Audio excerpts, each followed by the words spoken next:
Welcome back to the Gnostic Informant, and you are about to attain true gnosis. And I'm with Professor Matthew Monger from Norwegian School of Theology, the History of Religions Department. You got your Ph.D. there, and now you're teaching there. So they must really you must really know what you're doing. Well, yeah, enough to let them keep me around. It's Right. it's good to have a job in this day and age. So That yeah, is true. That is true. So this is an interesting topic that no matter where you go when you're looking at ancient religions, you're going to stumble on this. It's the etymology topic, the names of deities and the Sky Father and Deus Pater and all this and all these other deities, but sometimes they're not the same name, but you can tell they're sort of the same idea. So I wanted to sort of jump in and try to compare and contrast these ideas, where they all come from, Akkadian roots, Semitic roots, all that stuff. And and we'll just jump around and have a good time. yeah, sounds good. I mean, so this is a really cool topic, just because basically we have. I mean, this is kind of in broad strokes, but basically we have like kind of two or three different, at least three different main ways that gods get their names. Because gods, sometimes get their names from a place, like a place name, right? And so like Ashur is the god of Assyria, and that's like the Assyrian patron deity, and it's kind of like that's the Assyrian word for Assyria, and so it makes sense like that's their god. And then we have other gods that just kind of have names that seem to be something about the divine or whatever, like the name El is a big one, like Elohim, El, and all the El derivatives in the Bible. In the Hebrew Bible, we have all kinds of them, like El Shaddai, El Elyon, all these Elohim. So we have all these El things, and it seems like that's basically just the Semitic word for God. And so that like floats around, and I mean, it's the same as Allah, and it's Elum in Akkadian. It's the name, it's a generic name for God, and it's all over the place. Right. And that's kind of like that's just more of a connected to the idea of God or divinity or power or something like that. But then there's this group of deity names that seem to come from natural phenomena or identifiable phenomena in the world, and that these are in some way deified or something like that. And I think that's what is the most fun for someone like me who's trained in Semitic languages, is that you can kind of jump around between languages, between traditions, and you can still see traces of a lot of the natural phenomenon that was behind it. And I mean, and this is of course the case in all kinds of different languages, and we can talk a little bit about Greek and stuff like that too. But since I'm trained in Semitics, that's kind of where I like to play around. Sure. And so, like for me, that is one of the coolest things also about studying ancient texts and languages from the perspective of a psycholinguistic scholar, is because like you can literally see these things. Like we can see how things must have developed from the idea of the sun, like being a thing in the sky that moves of its own accord that we don't get, to becoming this thing that we need to worship or please to make sure it keeps coming back, to becoming this powerful being that's the source of all life or something like that. Right. And they notice that plants are growing when that comes out, and like when plants die when it leaves in the wintertime. So that you got to think the ancients had to have thought there's some sort of godly power coming from this thing. What is this thing? We have to worship. Exactly. So yeah.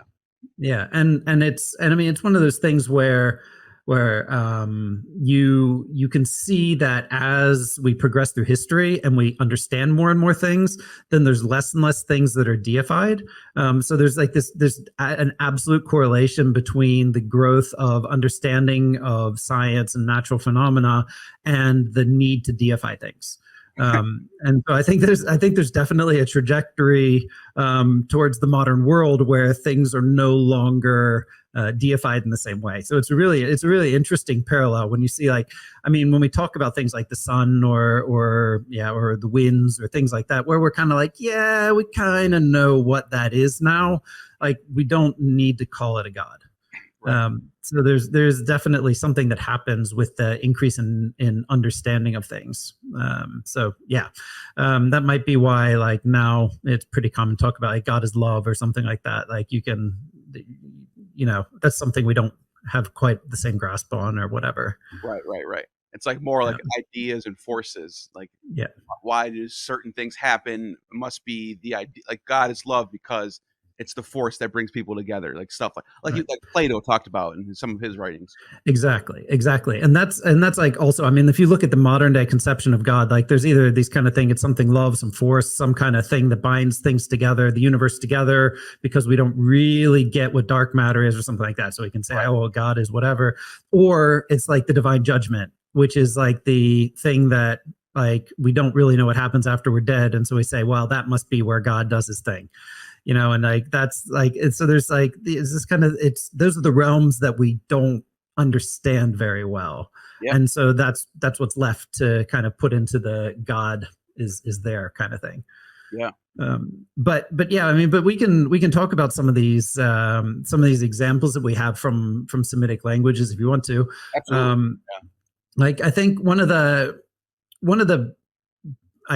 oldest ones. I don't know. I guess it's kind of hard to say what's oldest or what's not. But one of the ones that is really interesting for me, like having worked with like cuneiform and Akkadian and Sumerian, and then into the other Semitic languages, is the idea of the sky as a divinity, because like in Akkadian. When you write, and in Sumerian as well, when you write in cuneiform, when you write the name of a god, like you have to put a symbol before the name of that god.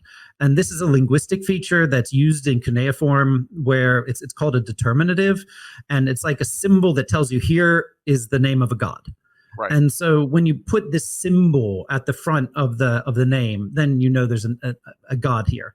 And for like in Akkadian and Sumerian, that symbol is the symbol that is for the sky or heavens. And so it's like literally the name of the sky god is written like with the sign for the sky and the sign for the sky.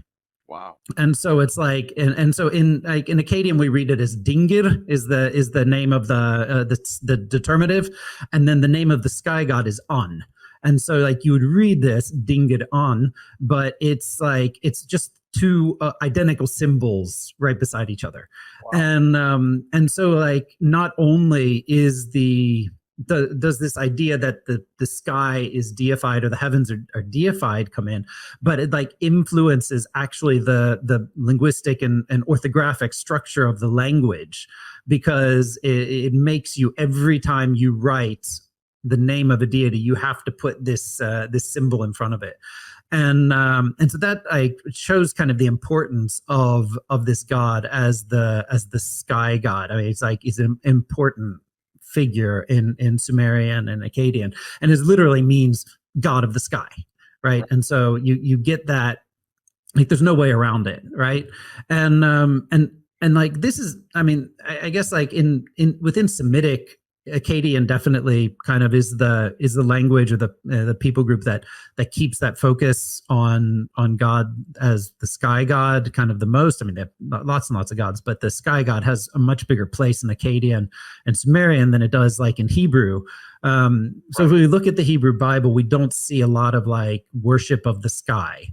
That's not really there, but I would say there are traces of it, like, because I mean, if you read Genesis 1 as a mythological text, then you're going to see like the first thing that God makes is Shamayim and Aret, so the heavens and the earth, and basically these are also just translation. It could be seen as translations of the names of Babylonian gods. Right. I mean, so we're saying like there's a pretty common theory that Genesis 1 is like kind of demythologizing the whole Babylonian story of creation.